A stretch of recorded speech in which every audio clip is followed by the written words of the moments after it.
This is getting a little bit pressured. I put all my eggs in one basket with this one.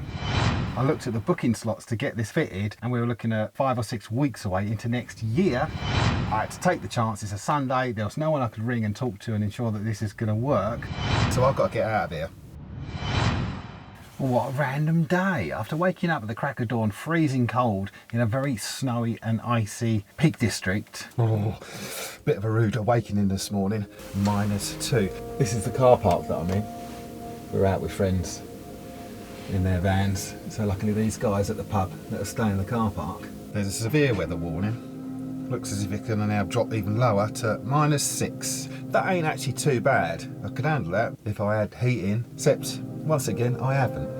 What do I get on the Truma? E5178 errors flashed again. Not enough gas. I mean, for Christ's sake, I thought I had this sorted. And in the middle of the winter, right before Christmas, ain't the time to find out it's buggered up again. That ain't going to be much fun, so I've got to get out of here. I am now ending my day at Ellesmere on the border of Wales. Now, actually, that isn't as great a distance as it might seem, apart from the fact that I had to drive all the way back down south to drop off Blue with Lindsay in Hertfordshire, attend also a do in Essex, and then get back up here because I've got to be near Wrexham for an appointment at 9 o'clock in the morning to hopefully get a diesel heater fitted. There was a random appointment for 9 o'clock tomorrow morning. Must have been some sort of cancellation. So rather than wait 6 weeks, I just booked the 9 o'clock slot. Can't speak to anyone about it. Just had to get here, and I shall find out tomorrow if it is all that it's cracked up to be and they can actually fit it, but I just had to take a flyer. But leaving nothing to chance, I powered up the Ecoflow on the way here, so that's now full blast, 100% ready to go, and I've got a little fan heater. Now I know that economically that ain't gonna last long, but if I do wake up and it is mega cold because the heating packs up again, at least I could fire up the fan heater for a little bit and warm my toes as I get up tomorrow morning.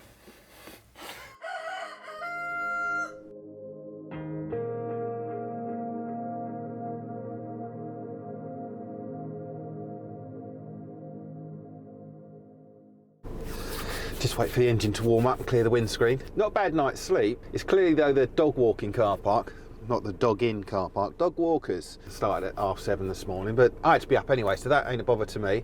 But it turns out I'm next to the Union Canal. I've got views all around me, it's not bad. And of course, talking of heat in the living space, or lack of, which is pretty much the whole reason I'm here, it stayed hot. Can you believe it?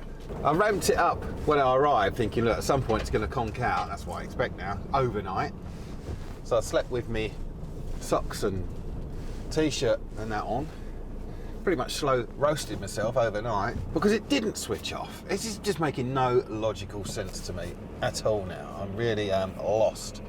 But it's now not the way I can rely on because it's let me down a couple of times. So once you lose that trust, it kind of spoils it.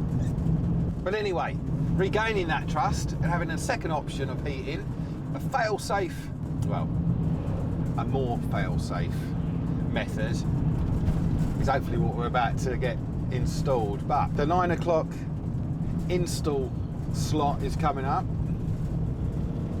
Let's go and see whether or not this is a right royal F-up. Or whether... Oh!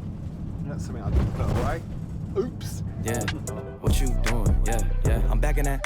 Hey, where you going? It's getting colder. All right, what overtake, mate? -6. I even had ice on the inside of the window this morning, behind the thermal cover. That's how bloody cold it was on the outside. So lucky I didn't freeze to death. That heating had gone off. But cranking away all night, the Truma boiler, like a proper trooper, actually pulls it off for once. A whole night of heating and a lot of ice underneath the exhaust there. Working hard.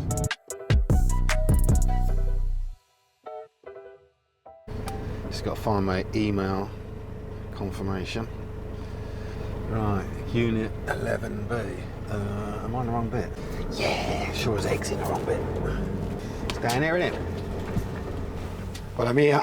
I'm happy. You couldn't script it, could you? It's warm as toast in here. Just going to make myself a coffee, just because they're moving a few bits and pieces around in the warehouse with a forklift. But I said, look, no worries. I'm just happy to be here.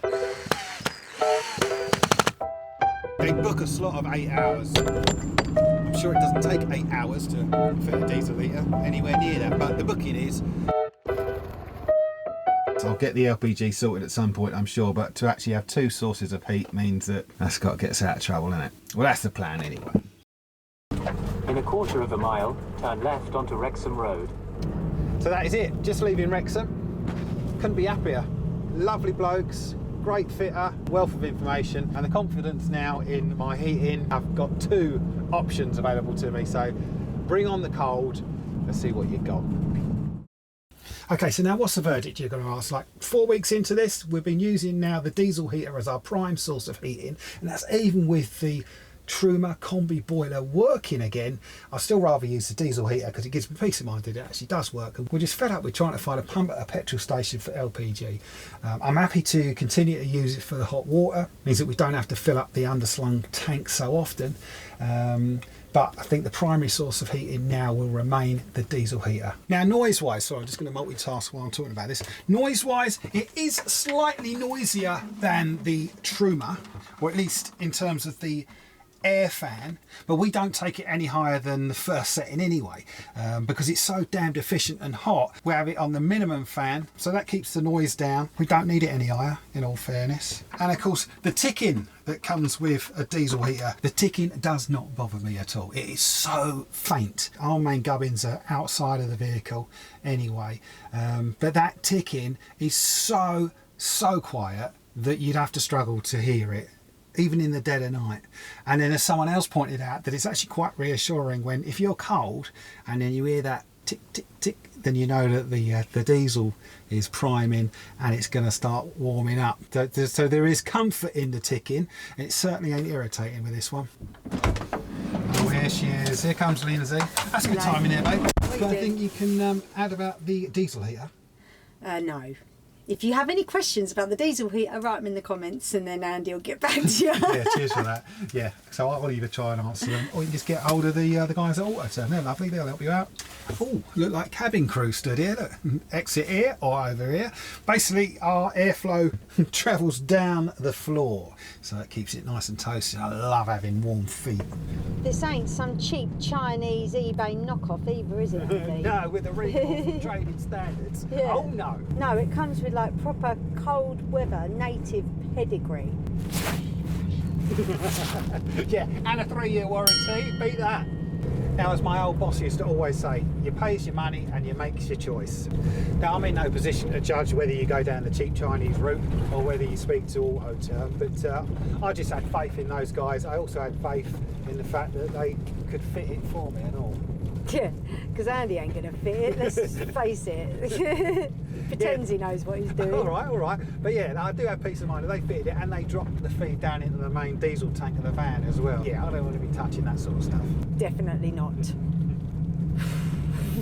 Well, I think in summary, we can confidently say we love our new heater, don't we? Yeah, and we can give you a nice little discount code as well. Yeah, thanks to the guys at Autoterm, they have fixed us up with a discount code to pass on to you lovely lot, which we'll put on the screen somewhere around here and down in the box below.